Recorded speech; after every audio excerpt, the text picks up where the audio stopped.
Assalamualaikum warahmatullahi wabarakatuh. Good morning guys. Welcome again with me Amelia on our favorite show, Catch Me If You Can. Now, if we talk about mental health, this is very important for you to know and learn about. And there are various types of mental health is self-harm. Self-harm, maybe some viewers know what the type of mental health actually is self-harm. So, in discussion today, we invited special guests, namely Miss Fraulein as a psychologist and Miss Nadia is a self-harm sufferer. Okay, we will start with Miss Nadia. How are you, Miss Nadia? I'm pretty well, thank you. Well, now our doctor. For our doctor, how are you doing? It's been a long time when we meet. I'm good, thank you. Well, according to the doctor, what is topic today? Wow, this is very interesting to discuss because so many people care about their mental health now, and then so many content in the social media talk about this topic. May I know what is self-harm? Self-harm is an act of hurting themselves to relieve their frustration, stress, or any kind of emotion. And then everyone has their own ways to self-harm, such as beating, pitching, and even cutting themselves. If the self-harm is not treated or not handled properly, what will be the impact? The impact is very fatal. Whoever acts of self-harm can likely risk serious injury, such as even accidental death. Wow, it's very vital right now. Well, can you please explain in depth about self-harm? Let me tell three types of self-harm. First is superficial self-mutilation. This type of self-harm is fairly mild self-harm. The example is by slashing or scraping one part of the body using a sharp object. And second is stereotypic self-mutilation. This kind of self-harm will of course injure yourself, done with a frequency level that is fairly repetitive and frequent. For example, hitting your head against the wall repeatedly, then hitting the wall and table repeatedly with your own hand. And then the last is major self-mutilation. This type of self-harm is the most extreme. That's because a person will injure an organ or part of their body, which of course will result in permanent injury and organ damage, such as cutting off one of the finger, burning a part of the body, and so many examples. To handle it, you need to go to psychiatrists and do therapies with them. Wow, I can imagine being in that position. How did Miss Nadia respond as a self-harm sufferer to the explanation from our doctor? Do you have the characteristic described? Well, from some of the characteristics, I have also done it. Well, what are your ways of the self-harm if I may ask? I usually do self-harm by pulling my hair, hit my head, then beating my head against the wall. I have been cutting before, but for me it's not satisfying. So until now, I have never cutting again. Maybe before my self-harm, as I mentioned it earlier, and I feel comfortable and satisfied with those ways. And for me, it has become a habit. When did you start the self-harm and when do you know if you have the self-harm?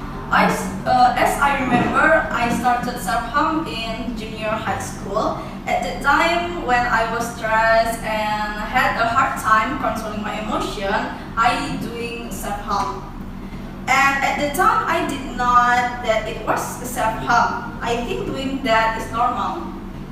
Well, when did I know that I had been doing self-harm? When I vocational high school. In vocational high school, I really like and be interesting about mental health. I also searching on Google and social media and watching on YouTube about mental health. Until I finally found out, oh, it turns out I have been having a self-harm. Why are you doing this, which clearly going to hurt you? Yes, I know it's detrimental for myself, But for me, it's a satisfying thing, a place where I find my emotion with self-harm. Because after I did self-harm, there was a sense to relief in me. How about the doctor response when Miss Nadia stories? My response for Miss Nadia, my response as the doctor is, you must treat by expert and you must go to the psychiatrist. And considering that you have been doing self-harm for a long time. Of the various kinds of the self-harm, what was experienced by Miss Nadia which was the most difficult to overcome, or was this type one did need special treatment for this kind? Before answering the first question, I will be asked to Miss Nadia, do you do the self-harm often or only certain times? I do quite often, doctor. For now, maybe I categorize Miss Nadia self-harm, type of self-harm into stereotypic self-mutilation, but this is only a temporary diagnosis. And one more thing, all mental illness must be handled by expert, be it a psychologist or psychiatrist. From Miss Nadia's statement, she said that when she did not experience pain, but a feeling of satisfaction. Will this also be experienced by every sufferer, or does it depend on the type of illness? Self-harm itself is an outlet whose purpose is to relieve stress, frustration, and various kind of emotion by self-harm. So for sufferers, this action makes them relieved and can vent their emotion, because for them it's ways to relieve stress or whatever it is by hurting themselves. Therefore, sufferers feel satisfied after carrying out self-harm actions. Your message from the sufferers, families, and people who are the sufferer as a preventive and the treatment. My message is pay attention to the mental health of your of people around you. And if you cannot pay attention to yourself, whether it's good or not, if it's not good, you can consult with your family first, and then you can consult with your closest friend or closest people around you before you consult with a psychiatrist. Well, okay guys, finally it doesn't feel like we have reached the end of this event.